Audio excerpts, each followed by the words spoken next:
Future doctors. Already NEET का exam खत्म हो चुका है, सभी बच्चों ने नीट का एग्जाम अच्छे से दिया होगा, ठीक है।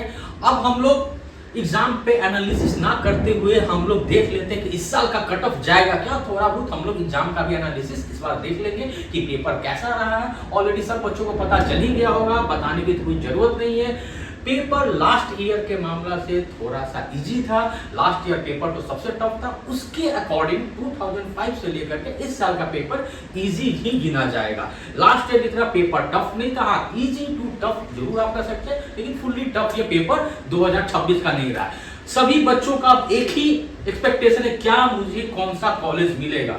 तो मैं आपको बता देता हूं, आप सभी लोग अपना आंसर की से मिला चुके होंगे कि मेरा क्या आंसर आ रहा है, ठीक है। मिला चुके हैं मेरा क्या नीट में स्कोर है, तो मैं उसके अकॉर्डिंग आपको पहले बता देता हूं क्या कॉलेज आपको मिलने जा रहा है 2026 में। एज ए एक्सपेक्टेड मैं एक्सपेक्टेशन आपको बता दे रहा हूं, ठीक है, क्या मिलने जा रहा है। तो जो भी स्टूडेंट्स का 650 प्लस आ रहा है तो उनको गवर्नमेंट का टॉप कॉलेजेस मिलने जा रहा है। जैसे आपका एम्स आप ले लें, ठीक है, ग्रैंट मेडिकल कॉलेज मुंबई ले लें, ठीक है, पीएमसीएच पटना ले लें, किंग जॉर्ज लखनऊ ले लें। तो ये सब आपके जो भी इलाइट कॉलेजेस हैं मेडिकल के, वो आपको मिलेंगे 650 प्लस स्कोर पे।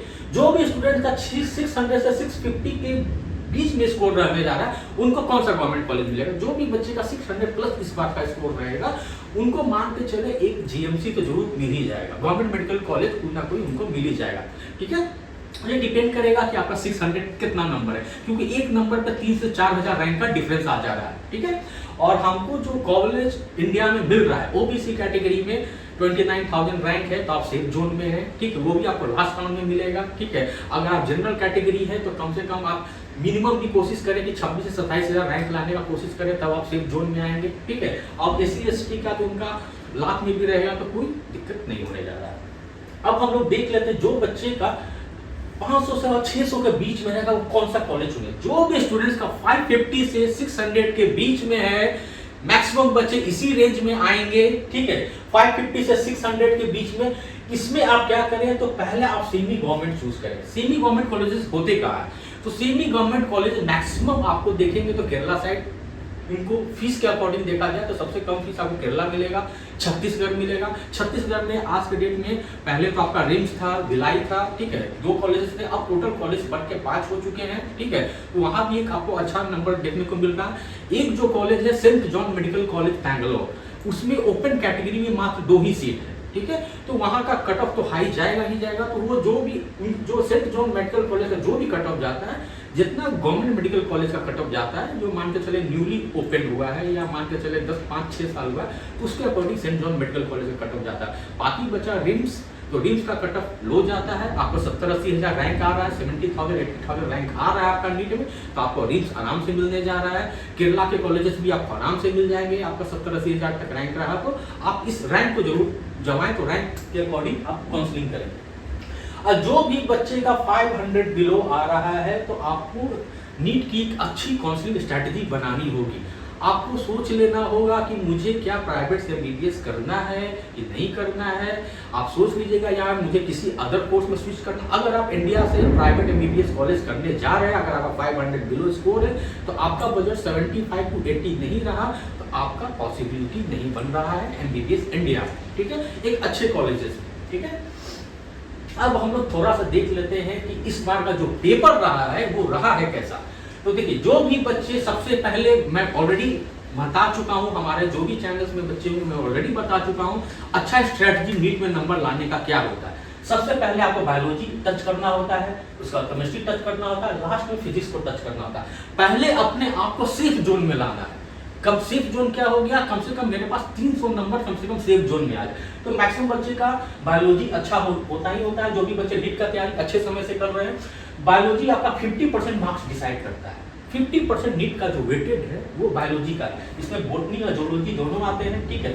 इनका इस साल का जो क्वेश्चन है मोस्टली डायरेक्ट एनसीईआरटी के थ्रू। जो भी बच्चे एनसीईआरटी बुक पढ़े होंगे line by line, even example भी नहीं छोड़े होंगे एनसीईआरटी का, उनका बायोलॉजी में 50% जो वेटेज है उनका 300 मार्क्स आना तय है इस बार। मैक्सिमम जो क्वेश्चन थे स्टेटमेंट बेस्ड और असेसमेंट रीजन इंपॉर्टेंट था। असर्टेन रीजन मतलब ये बच्चे को कंफ्यूज करने का थोड़ा सा क्वेश्चन, ट्रिकी क्वेश्चन होता है, क्या ए सही है या बी सही है या ए बी दोनों सही है या डी सही है, ठीक है। तो ये थोड़ा सा बच्चे को थोड़ा टाइम टेकिंग था, लेकिन जो भी बच्चे का कंसेप्ट क्लियर रहा होगा वो बच्चे निकाल लिए होंगे। Diagram and line based NCERT question भी जो आपका मैक्सिमम आपका देखा जाता है एग्जांपल्स में, वो भी अवेलेबल था, ठीक है। अब केमिस्ट्री को देख लेते हैं। तो केमिस्ट्री मॉडरेट था हमारा, ठीक है, ना इजी था ना हार्ड था, मॉडरेट था, ठीक है। बैलेंस डिस्ट्रीब्यूशन बना के रखा गया था। फिजिकल फार्मूला, ठीक है, फार्मूला प्लस न्यूमेरिकल बेस्ड था। ऑर्गेनिक में अगर देखा जाए केमिस्ट्री का ऑर्गेनिक पार्ट, तो मैकेनिज्म एंड नेम्ड रिएक्शन जो भी रहे थे वो पूछा गया है, ठीक है। इनऑर्गेनिक में डायरेक्ट एनसीईआरटी के लाइन से ही पूछा गया था, ठीक है। ये जो केमिस्ट्री का क्वेश्चन था, जिनका कॉन्सेप्ट पूरे केमिस्ट्री में क्लियर था वही बच्चे केमिस्ट्री में अच्छा स्कोर लाने जा, जिनका रटना वाला सिस्टम नहीं, जो बच्चे का कंसेप्ट क्लियर हो ईच एंड एवरीथिंग, वो बच्चे एनसीईआरटी में अच्छा नंबर ला रहे हैं। वर्डिक्ट अगर देखा जाए तो टाइम कंज्यूमिंग था बट मैनेजेबल था।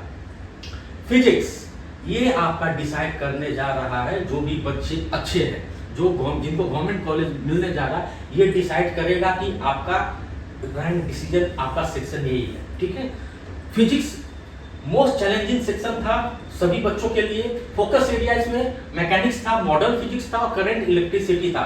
मेनी न्यूमेरिकल्स थे और मल्टी स्टेप प्रॉब्लम्स था। तो ये मैक्सिमम आपका सबसे ज्यादा टाइम टेकिंग रहा है तो फिजिक्स रहा है। यही आपका डिसाइड करेगा नीट में क्या आपका रैंक आने जा रहा है, ठीक है।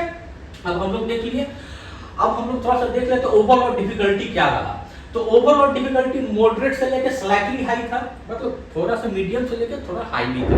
अगर हम लोग कंपैरिजन करें 2024, 25 एंड 26, तो 2024 में जितना इजी क्वेश्चन आया था उसके अकॉर्डिंग इजी 2026 नहीं है, ये क्लियर बात है।